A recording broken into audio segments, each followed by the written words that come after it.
Things like today.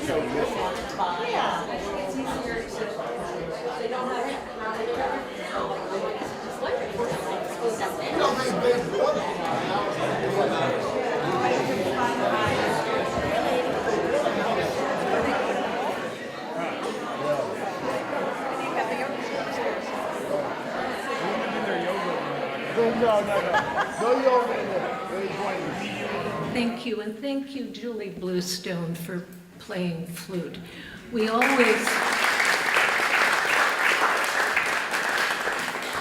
with all our ChangeHampton events, we include poets, artists, musicians, theater people, because we need them with our revolution.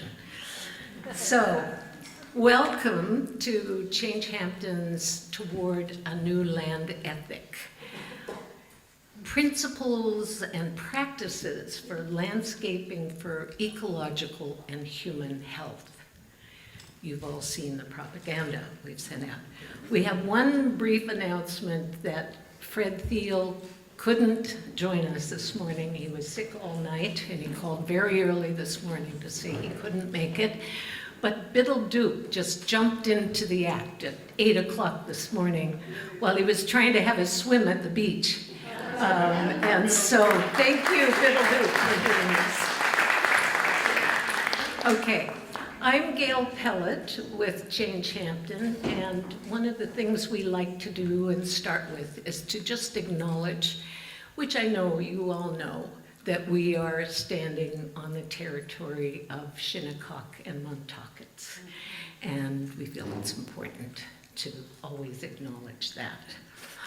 But also, I want to thank all of you. We have immense gratitude for you all coming out this morning for this event, because we all know that we've been going through soul-crushing pain of experiencing a world that is breaking apart in many ways, and a planet that is severely broken. And despite that, we're going to be peddling hope here today, that we find hope in activism, of acting locally to counteract the global climate and biodiversity crisis that we are facing.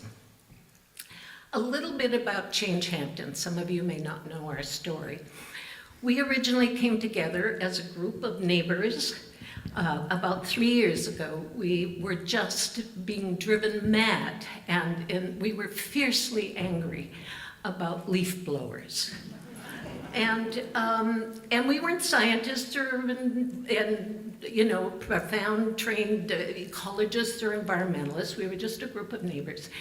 And as you know, we knew to begin with, we hated the noise. We knew it was severe noise pollution and air pollution.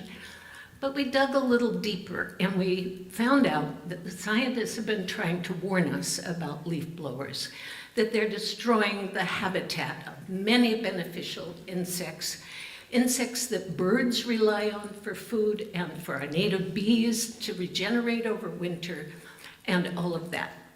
Leaving your leaves, by the way, also has something to do with our hydrology system. You know that a leaf cover can absorb 2 inches of a rainfall.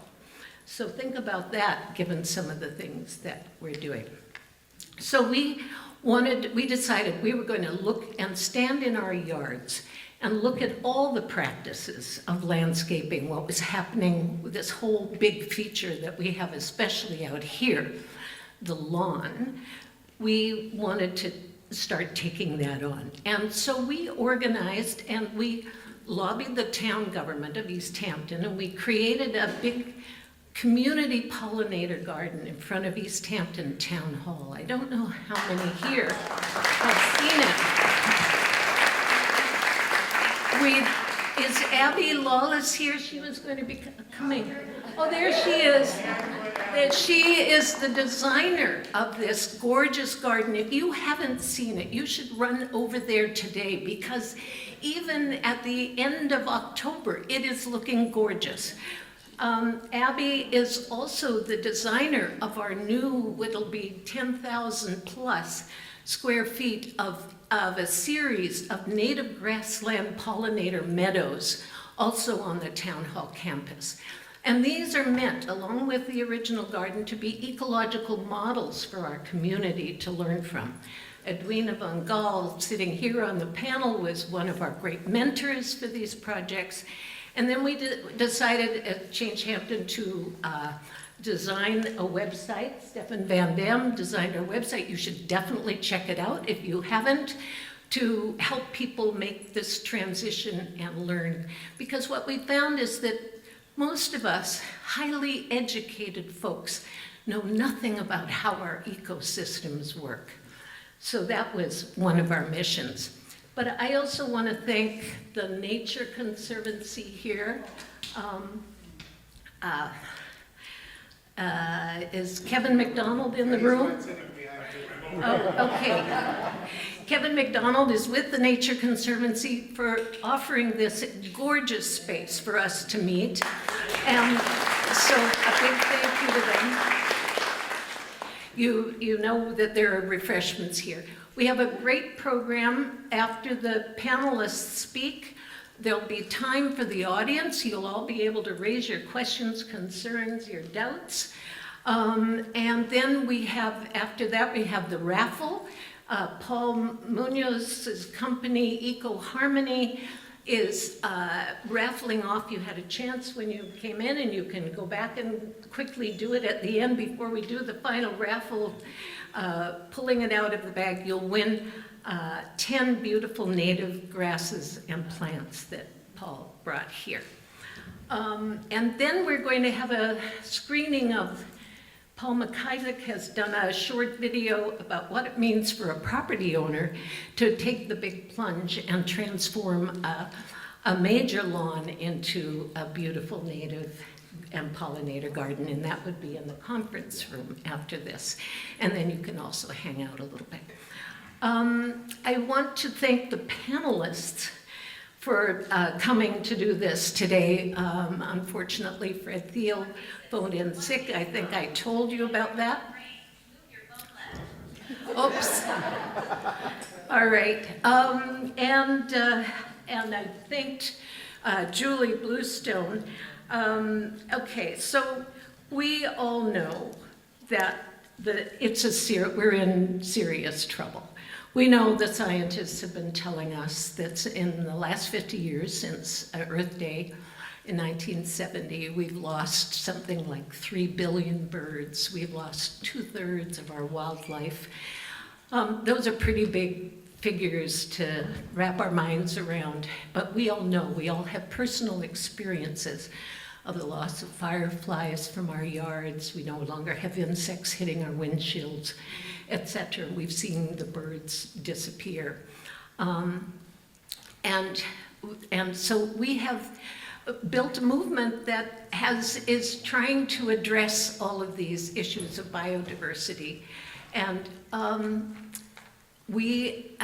it's all about hope, and hope, as I said before, about activism, and that this is moving, we hope you will all join this movement toward a new land ethic. So Stefan Van Dam, who's with the president of the board of ChangeHampton, wants to say a few words, and then we'll introduce. Hi there. Here we go. Here's your phone. Okay. Sorry for that. Thanks for coming. This is beyond our wildest expectations, so we really appreciate your interest, your enthusiasm. So what is a new land ethic? Well, it is to disrupt our relationship with the natural world and to overcome and change the attitude we've had towards nature over the millennia to dominate nature. We need to disrupt that. And so we're guided and influenced by indigenous teachings and by the writings of Aldo Leopold, the philosopher and ethicist and environmentalist, who expanded the notion of ethic to include the care and the respect of all living organisms in the biosphere. Soils, waters, plants, animals. And he advocated for the necessity of our ethical responsibility for that. And so a new land ethic requires us to see ourselves as part of nature and to change our relationship to it right now. We have these cards for you to give some more backup to what I'm talking about. And so people keep asking me, well, why did you use a dragonfly? Why did you use a dragonfly for the invite and the poster? And dragonflies are a beneficial insect that's been around for around 300 million years. And they help people control mosquito populations. So they are a critical part of our health. And they come in 3,000 different species on all continents except Antarctica. And let's see, what else did I have here? Oh yes, they are evidence of a healthy environment and pristine water, which brings me to the next thought card that we're publishing. And it says, do you really want to drink your lawn? So let's be aware that what we put on our lawns, we end up drinking. And on that note, back to you. We are going to be introducing Biddle here, lifelong newspaper, magazine reporter, editor, and publisher. His career has spanned newspapers in 4 states. I won't rattle them all off. And he has purchased papers in Vermont and put them on their feet and done all that. And he, in 2016, with the owners of the East Hampton Star, launched East Magazine, celebrating the soul, history, environment, food, culture, art, politics, out here in the East End. He's done a lot of stuff. We know him at ChangeHampton as being a huge champion and fighter, a warrior for the environmental cause that we are all hopefully part of here. So thank you, Biddle, for agreeing at 8 o'clock this morning to fill in for Fred Thiel, who was up all night sick. So take it away, Biddle. Thanks, Gail. What a great crowd, and a testament to how much we care about this place and what's happening here. Really, really terrific. I am going to introduce the panel, but I wanted to acknowledge the size of the crowd and just a few people who are here who are also far greater advocates and quote-unquote warriors than I am. Our town supervisor's here, Kathy Burke-Gonzalez, and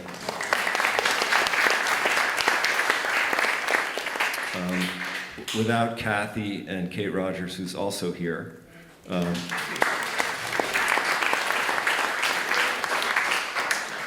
a member of the town board, we wouldn't have that pollinator garden, so thank you, and so much more. Also here is Kim Shaw, who heads the town's Natural Resources Department.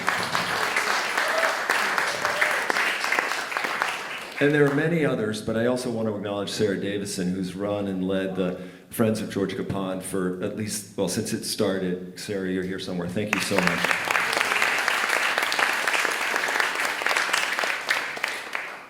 So I just think, I want to just say that I think where we want to go in this conversation is, what can we do as owners of property here if we're so fortunate to actually own or live here and be stewards of property here? What can we do as stewards and owners of property here?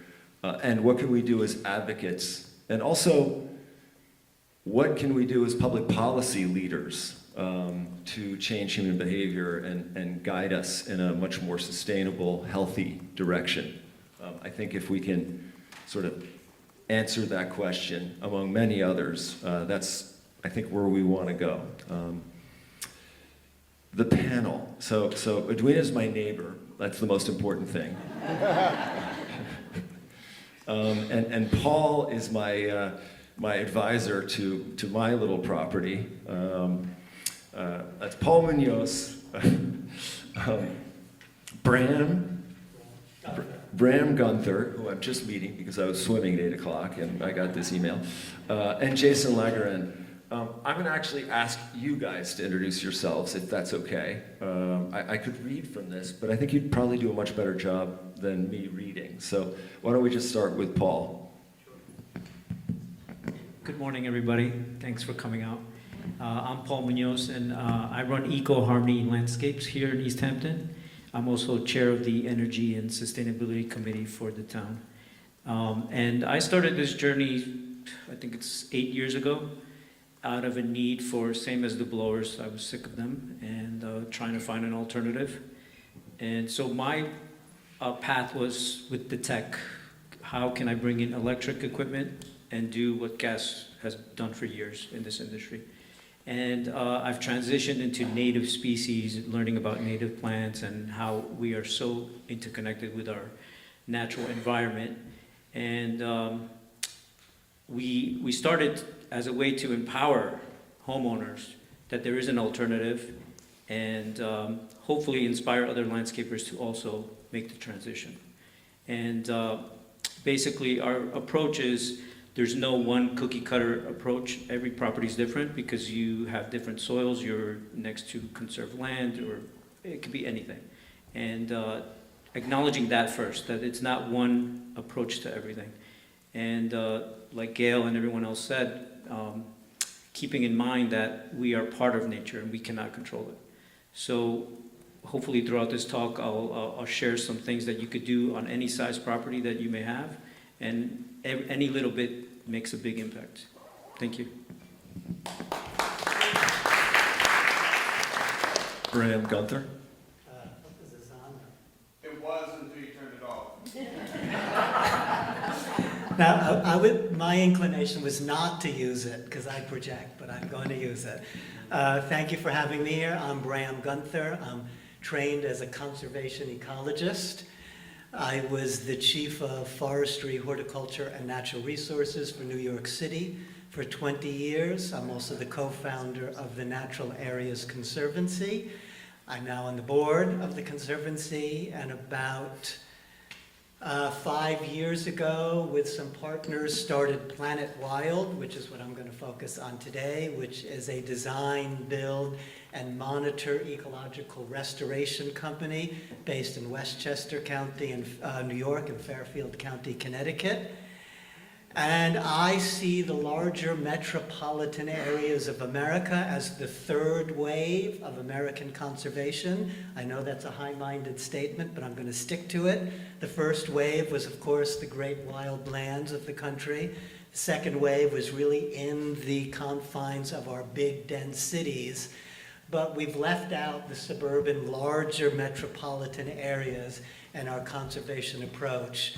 And now we here at this table are trying to fill that gap. And because my career was in New York City, I have been trained to see small and intermediate-sized spaces as legitimate for conservation and sustainability, same kinds of spaces that you find in our modern suburbs. So I'm happy to be here, and thank you for having me. Okay, this is on, yes. So I'm Edwina Von Gall, and I'm a landscape designer who has morphed by necessity, I think, into an environmental activist. And I started Perfect Earth Project a little over 10 years ago to help people transition their properties from a dependency on bad practices and chemicals, which I call noise and poison, and into something sustainable and filled with joy.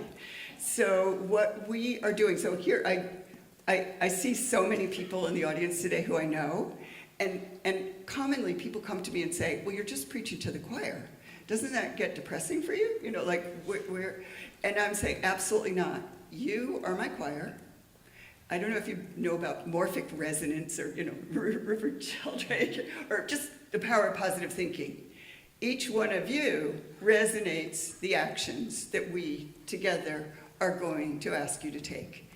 And so, of course, where else could I begin but people who want to hear what I have to say and are going to take it and run with it. So happily, we have now gotten a grant from the Peconic Land Trust, because all the time I talk to people and ultimately the conversation ends the same way.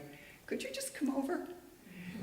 Because people are reluctant. I mean, it's hard to learn from a sheet of paper. It's hard to learn from a web page.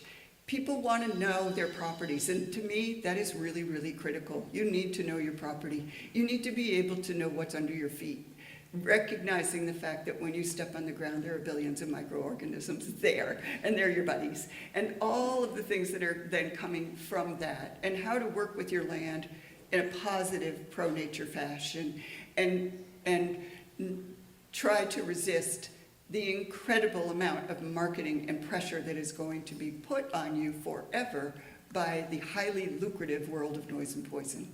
And I have to help people with the conversation and with the steadfastness, because not only that, people say to me, well, why don't you just change the laws? Why doesn't East Hampton just outlaw chemicals? They can't.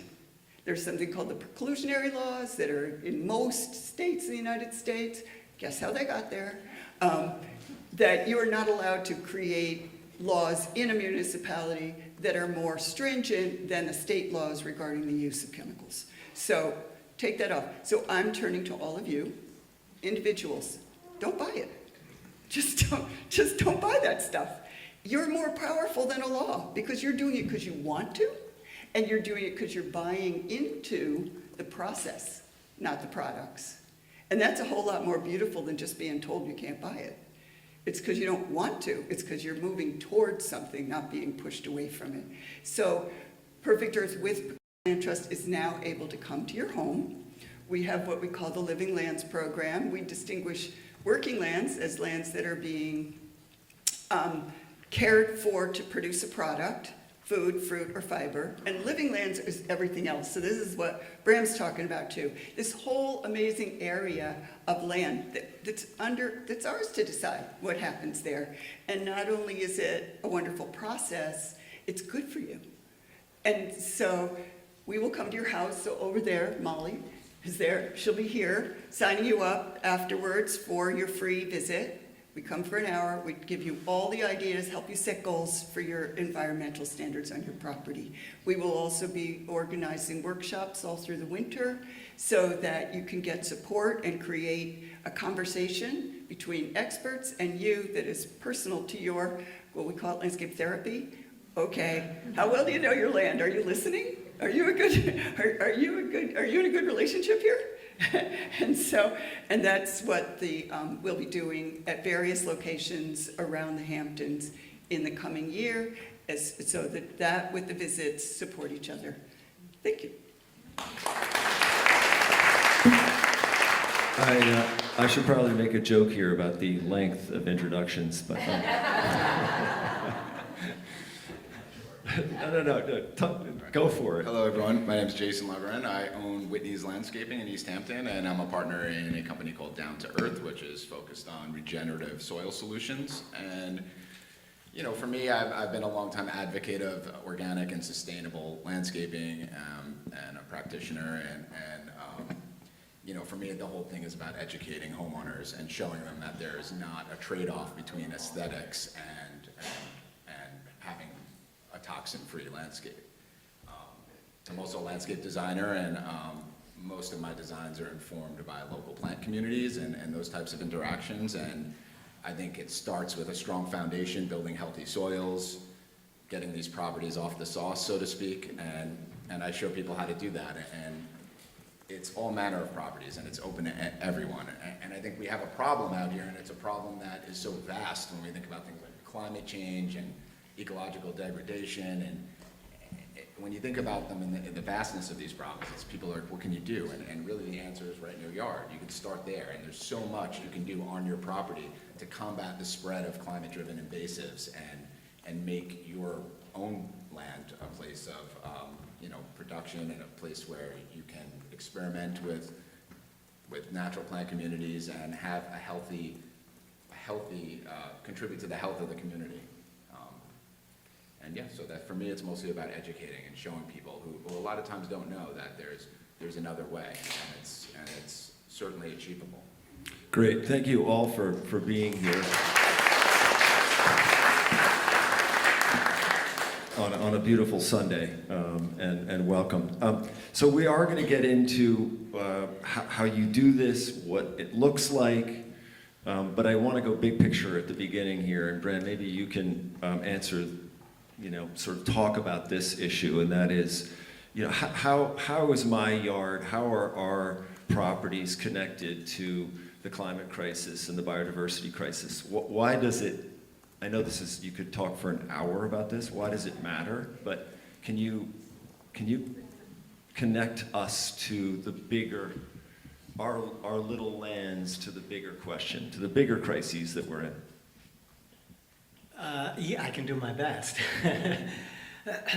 So it's one of the things that I've learned in my time in New York City, and now in working in the suburbs, is that when the dial is moved on anything, any cultural change in general, we're of course talking about sustainability and environmental health, it has to be done, it has to start where people are together.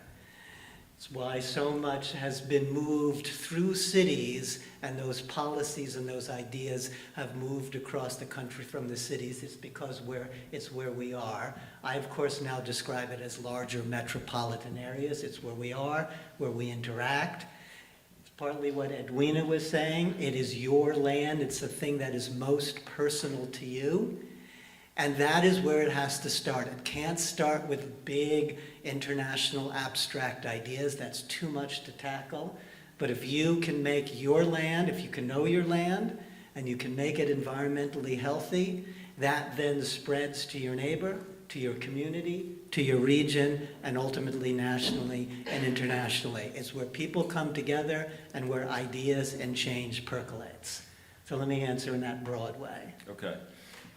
Scientifically, Edwina, from a sort of what is happening in the worst case scenario estate or property that is injurious to all of us around that property?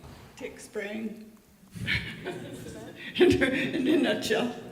If there's one action, if that's what you mean, if there's one thing that I could change. What are the actions? If I could change what are the multiplicity of in my, actions? but all together, because we're looking at a massive collapse of biodiversity. So right now, the latest results that just came out, in some places we're looking at a 75% loss of invertebrates. And that's huge, and that's only going back the last 50 years. That's what they call shifting baseline. That's not even starting from what was originally.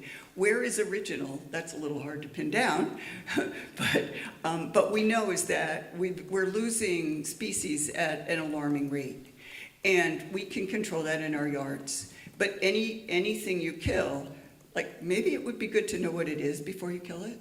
And look at the knock-on effects of when you spray. There is no such thing as a tick-specific spray. When you spray for ticks, you're killing insects, you're killing butterflies, you're killing everything. There are better ways. But in general, we're talking about like how your property connects to every other property too. Everyone counts. There are better ways. We're going to move on, but just what are the better ways if you were to tell us? What are the better ways to deal with that great ticks, fear that we have of ticks and deal spray with it? yourself, check yourself. There is no evidence. The Cary Institute for Ecosystem Studies has done the tick project they did a 5-year study. They found that there was absolutely no reduction in the incidence of tick-borne diseases in properties that were sprayed. They hesitate to say why. If you pin them to the wall, they will say, well, people don't necessarily get tick bites on their own properties. And so they lose their level of vigilance. And so it's a pain to spray yourself. But if we have to demand better solutions and not just keep dropping doxy. You know, that is not, and spraying our yards. Our firefly populations are in critical collapse. They're the most vulnerable, probably. So one of the other, many other areas is lawns. Lawns are, if they're done in the way that you see them often done around here, they're done with a lot of application, a lot of mowing, just a lot of stuff. Is the era of the lawn coming to an end? Who wants to talk about lawns? I can take that. I mean, I heard Charlie Martyr has who's a great lawn tender, has a great speech about the history of lawns. But anyway, go ahead, Paul. Well, I think that goes connected with the raffle today. If you can first examine on your property, how much of my lawn am I actually using? Am I using an acre of my lawn?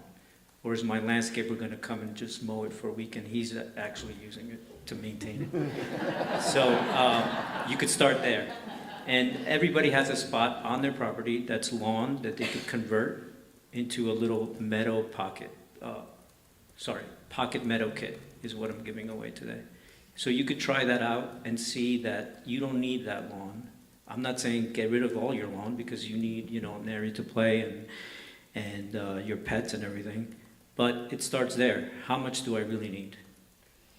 And if you're honest with yourself, not as much as you have. Sure. Actually, let's let Jason jump in. One of the when I go meet with people on their properties, obviously lawns are a big, huge thing out here, and mirroring how people think about food in the last 25 years, where we're reading the labels and where there's a whole thing against processed foods and where things are grown and how things are grown. People who eat organically and shop at local farms, their kids are in organic pajamas, but I tell them, well, your lawn's probably glowing at night, and your pets and your kids are rolling around in that, and it's a very chemically intensive and mechanical maintenance intensive thing. As Paul said, yeah, do you really need an acre of lawn? I mean, you're not playing 11 on 11 soccer games or anything. So the first thing is reducing it. But I take care of a lot of properties, some big properties, and you don't need to use all of that stuff. It's unnecessary. It starts with a strong foundation. A lot of these new builds and things out here, they're stripping the topsoil away, they're bringing in fill, and then in order to keep the lawns the way, it's tons of synthetic fertilizers and pesticides and fungicides, and basically you're dealing with dead soils. So if you start with a strong foundation, a good soil, and you have that rich microbial life and mycorrhizal fungi and all the things that create deep root depth, you can have your lawn. And if you're planting the right things, you're not planting invasives, you can have an aesthetically pleasing yard without using any chemicals, any synthetic fertilizers. And I'm proof of that. I take care of 100 properties, and they all look fantastic, and we don't use any of that stuff. So. Have you, or Paul, or Edwina for that matter, have you been successful in persuading people to have a different feeling about their lawn, the lawn that they retain? Because a good lawn has clover and dandelion and all kinds of things that, I don't know when, but at some point in the last 50 years, people decided they didn't like clover and they didn't like dandelion, but that's a good lawn. So, or maybe I'm missing something. Have you been able to get people to come around and realize, oh, that's nice. I think it's changing. The aesthetic is changing. Is it changing out there? It's a badge of your ecological commitment. Yeah. If you look at a lawn that's a monoculture, nature doesn't like monocultures, right? Biodiversity is the key component. So if a lawn is biodiverse, it's going to naturally be healthier. And clover fixes nitrogen, so it provides a lot of the nutrient. And if you leave your grass clippings as well, those two things can pretty much cover your lawn nutrient needs. And I'm a little bit of not exactly the best example because people don't hire me unless they already want what they know I'm going to say. but I do think that this is a trend. I mean, look at the media, which, every week probably one major newspaper in the United States is putting out something about how our lawn culture has to change. This is fabulous. Yeah. I think people also generally have no idea a lot of times on certain properties what exactly is being put down on their property.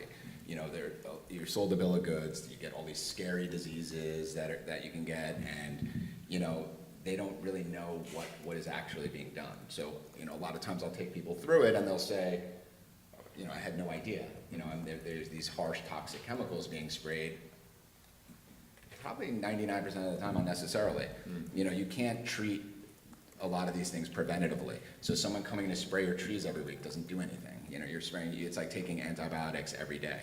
It just doesn't, it's not the way to go about it. So I think things are being overused, and it's creating real problems. As Edwina said, if you spray your yard with Astro for ticks, you're killing all the beneficial microbial life, you're killing everything. It's scorched earth. And then what's the answer? Put back nutrients with synthetics, and then, you know, unhealthy monocultures and unhealthy plants attract insects, they attract disease. So if you start with focusing on the microbial life and the roots, then you will have less of a need for any of that stuff to be used. Brent, jump in. Yes, just want to add that, first of all, lawns are important for recreation. Coming from New York City with 9 million people, you do need the lawn for recreation, for people gathering. You don't need to use chemicals to sustain the lawn. You do need to mow it. It could be mowed with electric machines, as these guys do. But I want to, taking that theme of the sort of third wave of conservation that I mentioned earlier. So the lawn has a dirty history, but it also has a noble history. Here in America, you know, during World War II, there were victory gardens where people were urged to use to feed themselves. Michelle Obama, during the Obama administration, used the same concept of the victory gardens for people to start eating healthier. So I see this now as the third generation of lawns, which is the restoration of biodiversity and environmental benefits, like everyone's saying, shrinking the lawn for recreation, but then letting it, both designing it, managing it, and let it become its biodiverse nature again. And this is the next wave of the noble lawn, if I can put it that way. The noble lawn, I love that. That's awesome. I have actually an interesting little anecdote that I was telling Jason about. Question here, I don't know if you're taking it. Not quite yet, but soon. Where was the hand? Why don't we go ahead? Sure. Jump in. This is just a suggestion. As Edwina said, I think this audience is largely converts, and I wondered if we could move into the how-to. Help Sure. us all Great. implement these principles. Yeah. Do you mean how to on your own property, or how to at the state assembly? However you like. Whatever you'd like to do. I think we're here for the properties. Yeah, no, okay. I'm all about the state assembly, but okay.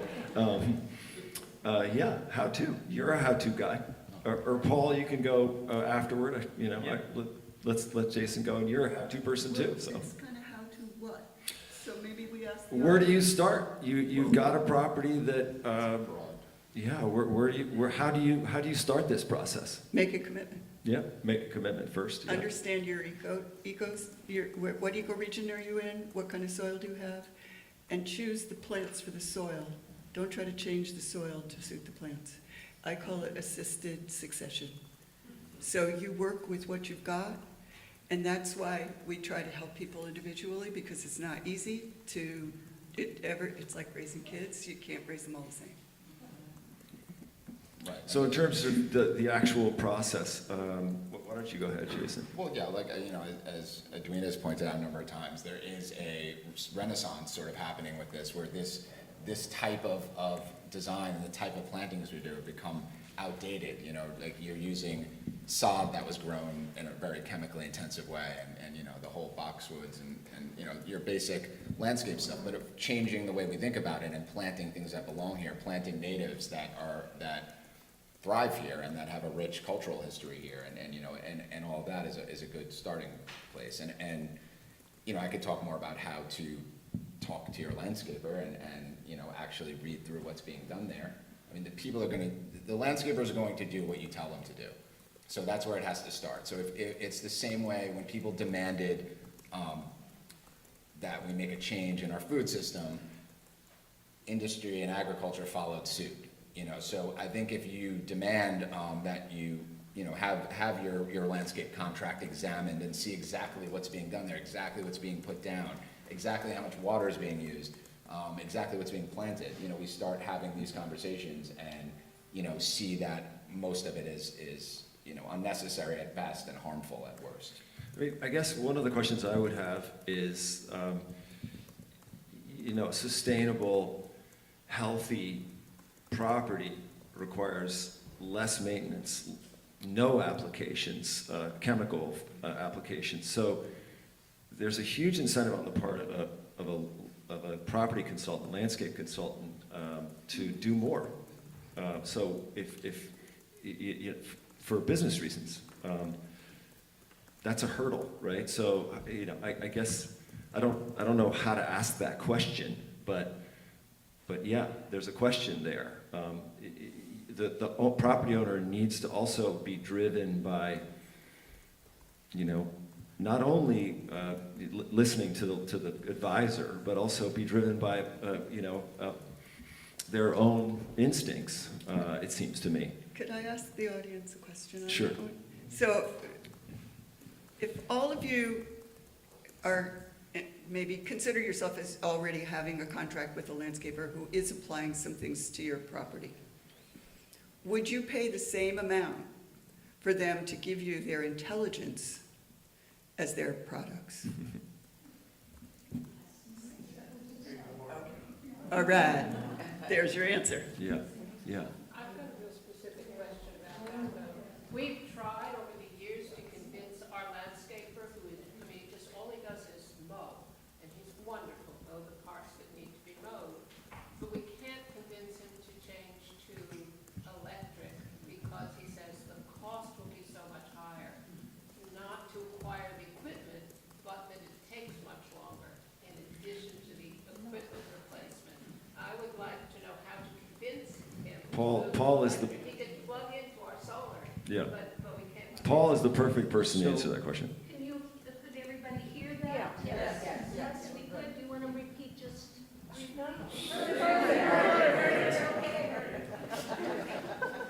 So I would suggest you ask that landscaper if he would like to distinguish himself from the rest. It's a good marketing tool. And a few years back, when the gas prices went up and they're going up now, he's going to save a lot of money on that. So cost savings, it's better for his health. And then you're providing the electricity. It's like carpenters come, they use the electricity that the home provides. They don't bring their own, power source. So I think a marketing thing is a big thing. Distinguish yourself from the rest and become different. But I just wanted But Paul, to how really... do you, sorry, go ahead. No. How do No. you actually, how do you do it just from a structural standpoint? You have a fully electric fleet. How do you recharge? How do you keep your batteries charged? How do you have enough batteries? How do you not use fossil fuels to charge those batteries? If you don't, maybe you do, I don't know. Okay, I think, so I have a trailer, and I put my machines in there every night, and they get connected to the chargers in that trailer, and then I connect it to a power source like I do my Tesla, and it charges overnight. but and then then- during the day, presumably. And they you'll- last the whole day. Oh, they last the whole day. 8 hours of mowing. No one is continuously mowing for 8 hours in a day, because you go from house to house. Is it taking longer with the electric ones to do a lawn than with the old? No, maybe the blower, you could use that argument, but not the mowers. And in our experience in Westchester, it also doesn't take longer. We have just a purely electric fleet, and we have done some comparison studies, and it does not take much longer, although he's right, with the blowers, it could take a little bit longer. So, Paul, are you moving to robotics, and what do you got to say about that? Well, I have some ideas on that for the off-season, but I am looking into going in robotics, AI. So, yeah, I just want to say, I think there needs to be a lot more, it's not a criticism, but there needs to be a lot more education in general around the issue of electrification of lawn equipment. I was speaking with somebody here today who said that, leaf blowers is one thing, but electric mowers are way more expensive. So I wonder if you could address the costs, both the upfront and the long-term maintenance costs. If there's any kind of comparison between the two.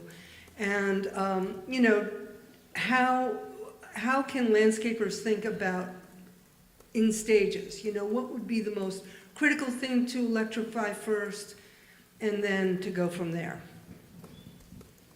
So let's take East Hampton, for example. I think once the ban started for the gas blowers, then people had to convert to the electric blowers first. Depends on where you're at. I think that's what you choose, what piece of equipment you want to convert first. But as far as the costs are concerned, it is about 30 to 40% more upfront cost. But your ROI is probably, it took me 2.5 years to gain that back. So you'll get it back. Like any investment, the gas equipment is also an investment, and it's much more maintenance required to it. Like my EV, I paid up more upfront, but I'm paying upfront for my gas savings and for my maintenance savings. So I think it's the same. Yeah, So I great think questions. both are expensive as well. Like, you know, gas equipment's expensive, electric equipment's expensive. You know, a commercial grade equipment, whatever the fuel source, is going to be expensive. A commercial grade gas mower is $26,000. You know, so they're all, there's expense all around. I think it's just a larger philosophical question of like a change is coming, and you know, people either will get on board with it or be left behind. And I understand people's like landscaper's a nice guy and things like that, but you know, there were nice bar owners that said that they would go out of business when the smoking ban happened, you know, years ago, and you know, they wouldn't be able to continue. It would end the industry. It's always doom and gloom when there's a change happening, and it's coming. So either you can get on board, make the investment, do the right thing, or be left behind, and it's that simple, really. If you shrink your, I have a question though. If you shrink your lawn and you limit your mowing and you want to let some portion of your property go to meadow, how do you do that? I mean, you can't just, you just let the grass grow, or, well, what's the process there? And what happens? What does it look like? What's the ideal outcome? Should I take that one? Okay. Yeah. There are a number of different ways you can do it. One of them is to just let the grass grow, because, and this is where some helpful guidance is always good, unless you're just really like a free spirit and willing and not afraid to see what happens. But I often recommend the first step is letting the grass grow, because then you understand what kind of seed bank you have in the soil, and you know a little bit more about what that soil is going to do. And then, but typically lawn grasses are what they call allelopathic. They inhibit the growth of forbs, which are your flowering plants in a meadow. So what you want to do is either start out competing the lawn grass or just killing it off. Killing it off generally the easiest way to do it is either you cut it really, really short and do that until it just basically burns up, and then you start seeding through it. Or you can smother it, which is cover it with cardboard and layers of wood chips or leaves, and leave it for anywhere from 6 months to a year, and then plant right through that. It doesn't work as well with seeding. Seeding is cheaper than plugs. So there's a lot of options. None of them happens to include a herbicide. So. Let me just add quickly, because we are sort of piloting this new practice with Marie. I want to introduce Marie here, who is Planet Wild's lead designer. Raise your hand. So one of the things that we've been doing, and these are bigger jobs where we have a crew, but it translates to doing it on your own, and it's a small cost. We now have a professional botanist on staff, and her job is to identify the areas where we're working, where there's great native plant seed stock, where there's native plants being overwhelmed and hidden by invasive plants. And we just go in and remove, and you can do that slowly on your own. We can do it more quickly because we have a crew, but you can do it on your own, and you'll see you're freeing them up. And it doesn't work perfectly because obviously invasives come back. You have to keep up with it to a certain extent. But if you can identify where the rich biodiverse areas are within your property, you can start bringing some of it back with a little bit of identification and then monitoring it and a little sort of back work over time. So just giving another sense of how you can approach this much more cheaply and on your own. Paul, go ahead. Real quick, So I think Gail mentioned the pollinator garden. You should definitely check it out. That's a clear example of suffocating with cardboard. When we did that 2 falls ago, I believe, it was dead zone. Everything was backfilled, compacted, and when we went to plant the following spring, it was full of life and soft and easy to put in the plants. So you should check it out. Have Lots of hands here, go Yeah, ahead. just a little question. So I'm a landscape architect. So I do most of my work here in the US, but also in different parts of the world, and also here in the Hamptons. And I have a question because I feel like, what's your best argument? So I guess it's more for Jason and Edwina, to persuade the clients to go with this alternative instead of having what they have, like the typical Hampton image people have in their head.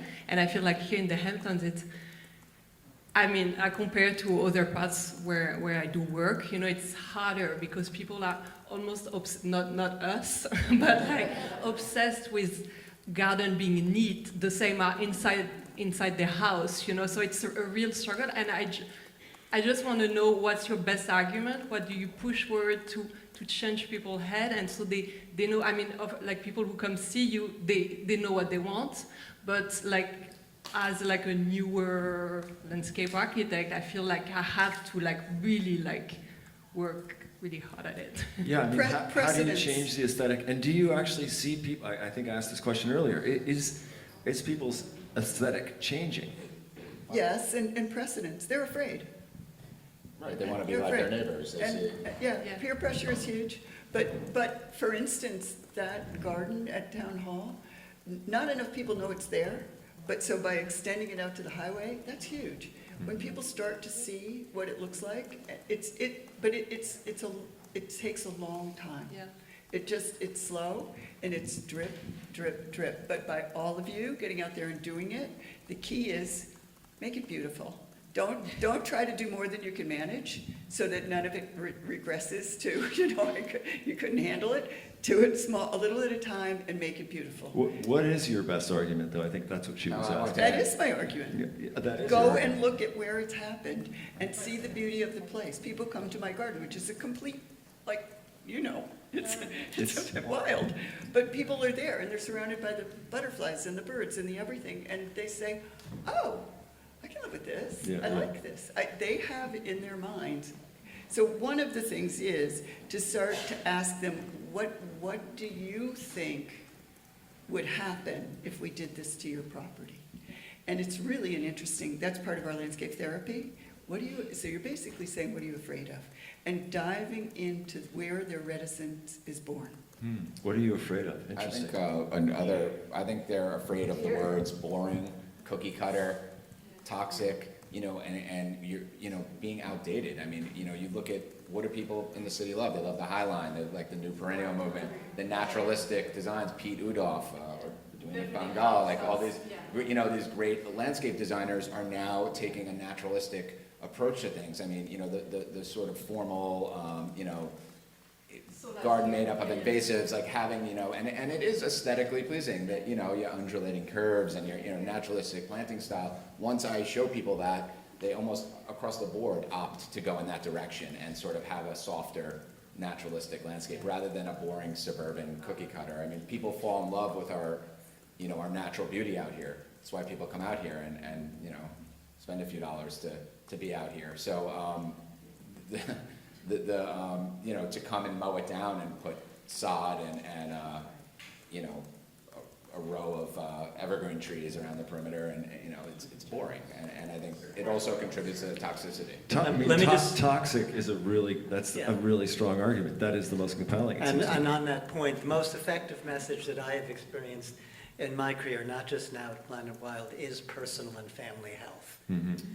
Well, we don't need to get into specifics, but there is a big difference between your personal and family health if you use noise and poison versus not, and that does resonate particularly for parents. Yeah, I was telling Jason that, I'll get to the question, Gail.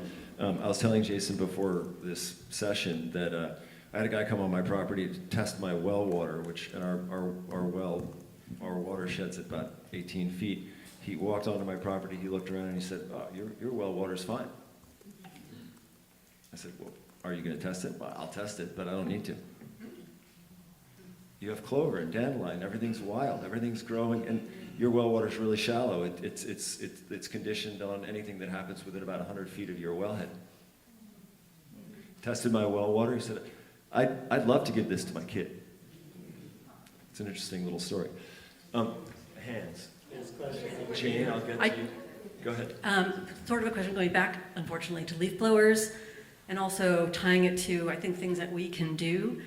There's a ban in our town, thanks to East Hampton Town. There's also a ban in the village. I wish the ban were more stringent, but we can call the ordinance department, the poor people. Every year, I think I'm going to go in and buy them a bag of bagels because they hear from me several times a week.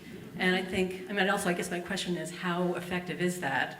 I also walk over to my neighbors, they're landscapers, and I tell them, there's a ban on gas-blowing leaf blowers, you should put those away. Sometimes it works, sometimes it doesn't. And yet we forbid our landscaper to use a leaf blower. It drives me crazy, he thinks we're nuts. But one of the things that I think the committee, this panel will talk to you about is leaving some amount of organic matter on the ground, whether you have lawn or. But anyway, yeah. Do you guys? Who wants to tackle that one? Well, for me, it's also a bit of a design issue. If we can design gardens that do not require blowing. So yeah, blowers are super handy for your patio, for hard surfaces. Is there a way that you can design or maintain your garden that no other blowing is actually necessary or used? The small, like if you've got your lawn down to just some paths and small areas, they could be raked, they can be mulch mowed, and the rest of the leaves end up in where they fall, or in your beds, or in your compost pile. But it's up to us designers to design the gardens that are resilient. Yeah, Paul, one of your big jobs is mowing, right? So in the fall, when there's lots of leaves on the lawns, and one of your customers says, "Hey, can you blow all the leaves off?" Do you say, let's leave some leaves on the lawn? Well, most of my clients they hired me because they don't want to do that. So I don't have that issue. But I do minimize my gas blower, my blower use, whether it be gas or electric, is for fall cleanups by connecting my lawn sweeper to my mower, and it just sweeps up the leaves as if you were using a rake. So using the latest tech, but also some of the old school ways, and a lawn sweeper has been around for a long time. I have a question. I don't know for whom this would be, but I'm very interested in hedgerows, because since the years that we've been here for 30 years, hedge after hedge goes up because of the deer, probably, but it's always the same privet or arborvitae, and I'm wondering if any of you design hedgerows or recommend hedgerows with different kinds of shrubs in them, the way they have in England? Absolutely. You do? Yeah, absolutely. Not long ago, there's a man named John Fitzpatrick. He developed the Merlin app. Everybody here, if anybody doesn't know about Merlin, just ask me after. It's changed the world of birding. And so I asked John, he's one of our advisors, and he's amazing, and he said, what's the single most important thing a homeowner can do for bird populations on their properties? And his answer was wonderful: thickets. And it's a hedgerow, thickets. And that means biodiverse, dense plantings of shrubs that are not pruned. Did you know that small birds, the wingspan of a small bird is actually evolved to be able to flit between the branches of our native shrubs? So the moment you start whacking at them, opening them up, removing dead wood takes away their insects, all of that, just let them grow together, let them grow into each other, and the birds find shelter and food there. So I see the hand in the back, but Jane, you've had your hand up again and again. Thank you. So I'm an advocate. You are all advocating for changing mindset. Thank you. Changing hearts and minds. But I do want to talk about policy, where policy can come in. So obviously on the chemicals, we can't do anything. But following up on the leaf blower question, we had this initial gas ban for part of the season. There are a number of us in this room that are working towards increasing the limitations through policy on leaf blowers, gas all leaf blowers. So for the landscapers here, what would you and the landscaping community accept? Like, what would they endorse? Because obviously you can push through a policy, but that's not a great outcome unless you really have to. So I'm just curious what the landscapers say in terms of getting rid of gas leaf blowers altogether, reducing the time period where any blowers could be used, things like that. So I think it's changing. I think the first step was a good one, but, you know, again, it comes down to, you know, everybody obviously hates leaf blowers. They're loud and annoying, you know, but it comes down to, as Adrina said, a design choice. We're designing properties now that are just growing. There's this groundswell of people who are getting on board with this kind of thing, where we're designing properties that require less mechanical maintenance. They require, like, no synthetic fertilizers and pesticides, which I think that the spraying and the tree spraying and the pesticide use out here, for me, is a much larger problem than leaf blower noise, despite it being annoying, and I know it causes pollution, and there's other things. It's just what's going right down into our groundwater is appalling, and if people knew just how much. But again, it's people who, not all landscapers are created equal. People spray this stuff, they don't know what they're doing, there's very little training, they're using 4 or 5 leaf blowers at a time on it, you know, creating this cacophony of, yeah, so it's ridiculous. So I think there should be some education, some standards, maybe some sort of licensing. If you're talking on a policy level, you know, I don't know, we could get in to talk about it, but I have ideas on that, but I think it's, yeah. Could I just Jump in there, yeah. throw something a little bit off base, but policy related, through Jen? Because I know you're our champion in that department. No, that's something I'm good at. But it is a sort of a question for Kathy, is that New York State has a pesticide notification law.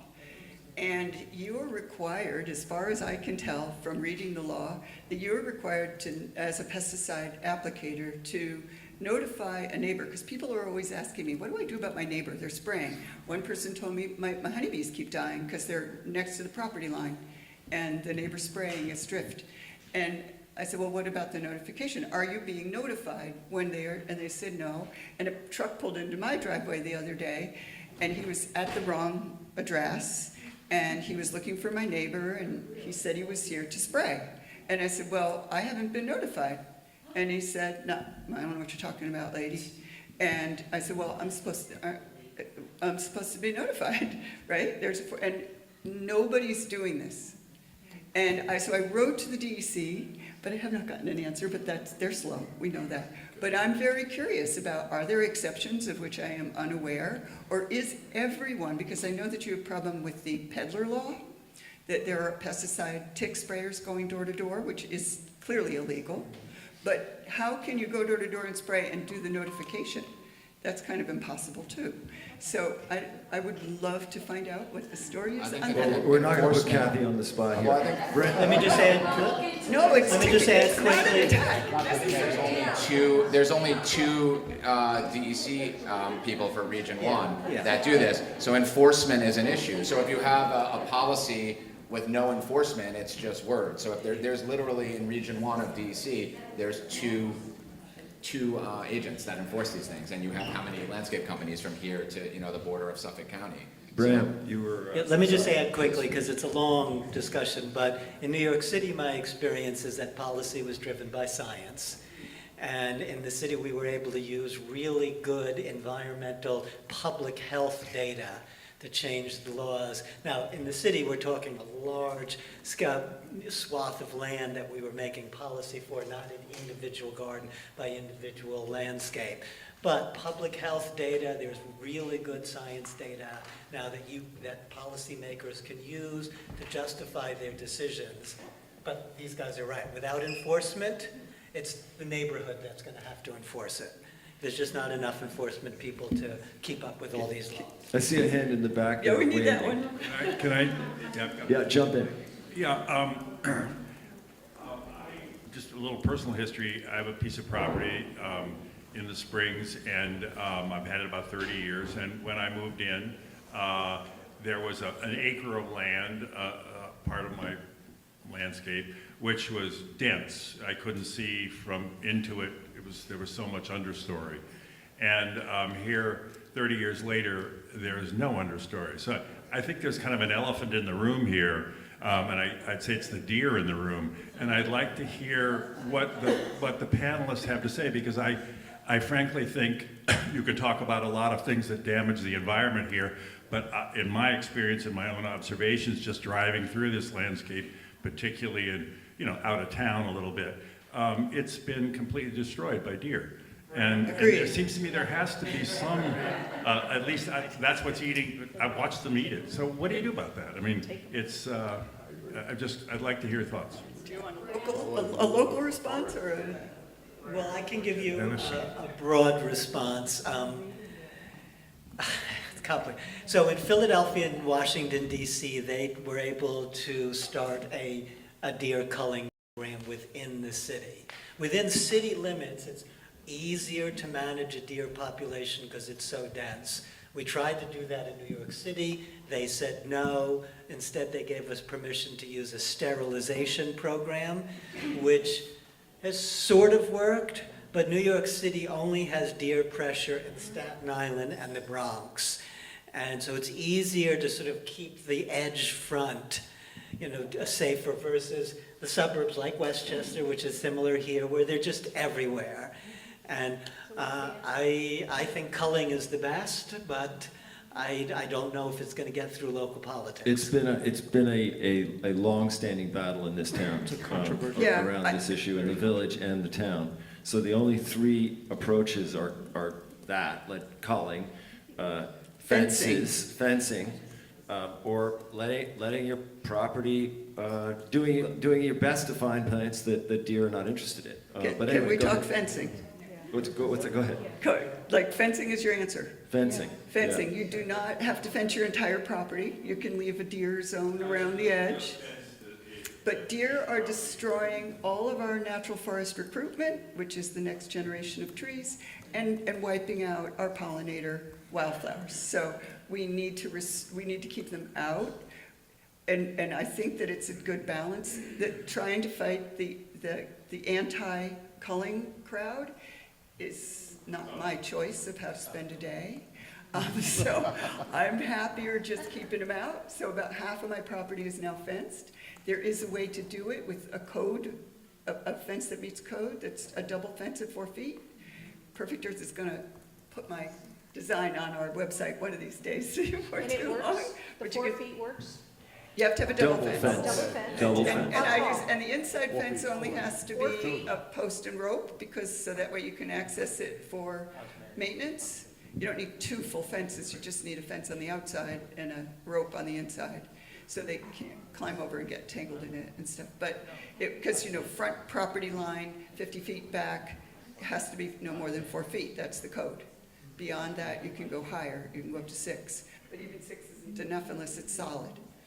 And I like to leave openings for wildlife to move through my property, so my property turtles don't get caught in the fence, foxes can move through, anything can move through except a deer. So there's also a system of fencing, of webbing that you can put at like 3 or 4 feet, that's 6 feet wide. Try weeding it. No, that you can let grasses grow up into it. Apparently this works. But the webbing doesn't take I into account the don't want to wildlife. be the little meanie here, but some people said they had to leave at noon, Okay. and we are now past noon, and we had one. We're having so much fun. Yeah, I know, it's a good conversation, but I just want to let everybody know that. I mean, if you want to leave, get out. We have some other things we want to do. Let's take one more question. This woman here has. Okay. This woman has a question. Janet has a question. Hi, Janet. Is this working? Yes. My question is not deep. My question isn't really terribly deep, but I've, as far as I know, gotten rid of pesticides. I've got about 4 different kind of fenced-in areas. I have a pond in front of me.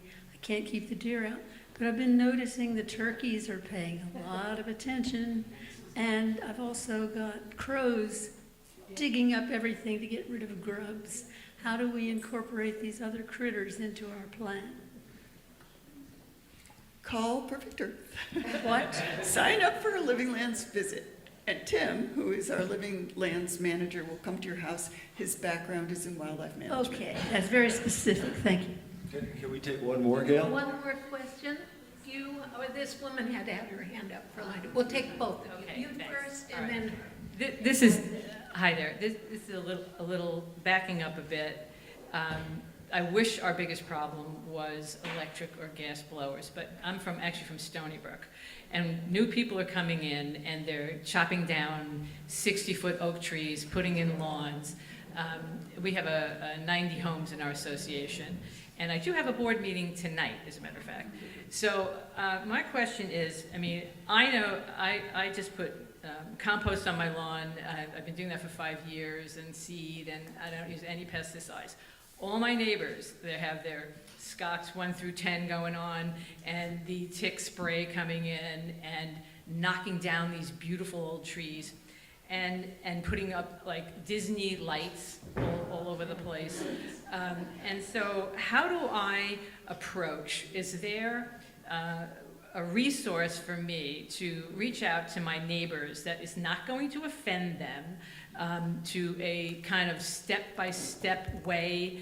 I did actually join the Master Gardener program, and I do understand the pollinator pathway of, taking part of your lawn, but I really wish there was a resource for me to approach them on how to start the process, how to make it affordable, how to wean themselves off all of these landscapers that come in quite inexpensively, as a matter of fact.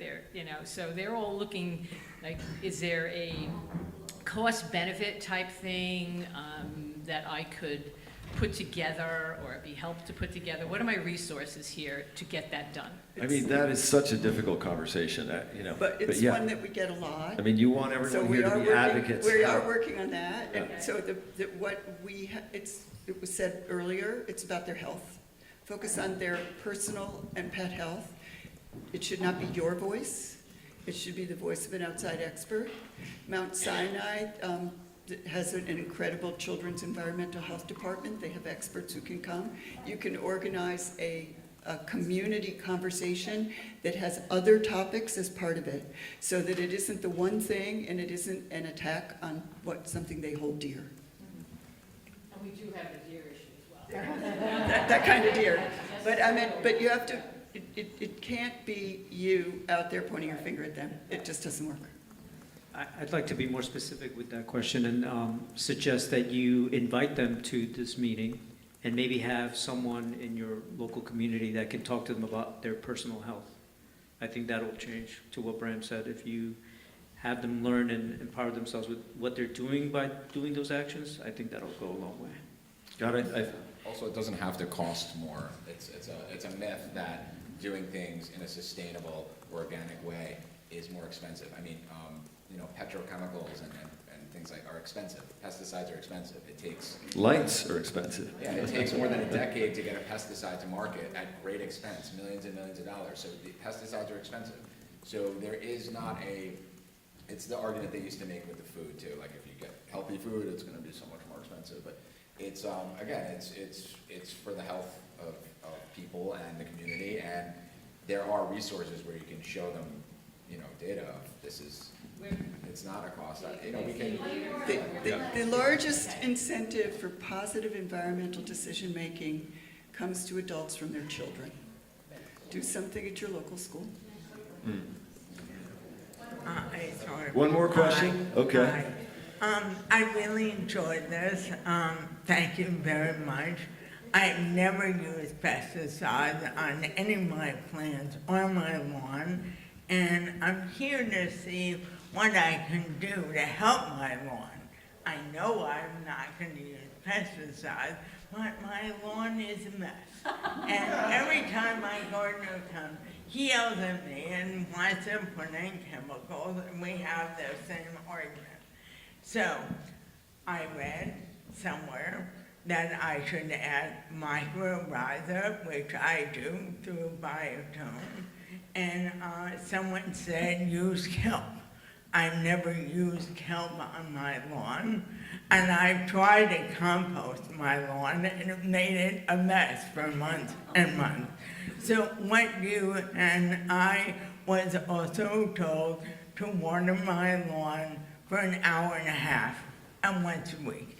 And my gardener and my irrigation guy got together and said, "You're out of your mind, you're gonna have a river in your backyard." So, what do you suggest? I've been tackling this problem Paul, forever. I think you should answer that. Yeah, I'll take that one. So I would suggest starting off with a soil test. And then, right now, we're in the fall. Right now is the perfect time to aerate your lawn and put down fescue and clover. Try that this fall. I was told it was too late now, it's October, and I can only use 5 minutes. So I think you, Paul, you should have a consult. we'll talk Yeah. after. Yeah. Or Okay. ask, Thank you all. ask us to come by. You cannot diagnose a patient if you haven't met the patient. You have a, you need help, and somebody's. This is such a huge. I'll talk to Tim. Let me talk to Tim. Thank you all very much. This is such a.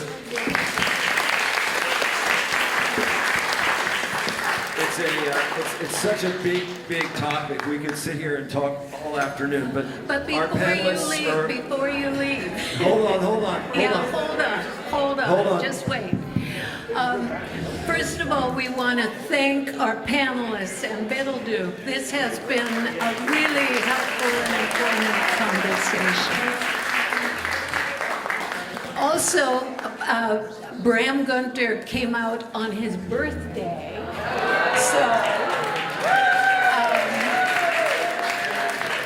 but also I wanted to just acknowledge that we have, I think all of our ChangeHampton team that are here, including 2 of our panelists.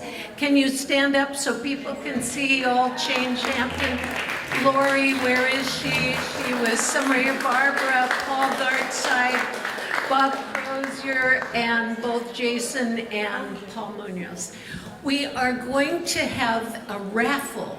Okay, some of you bought raffle tickets to win this thing, so you need to go get the bowl. And then Kevin McDonald wants to speak to you all for just a few moments after that. So let's just get the raffle done and we'll do that. So, and thank you all so much for coming to this.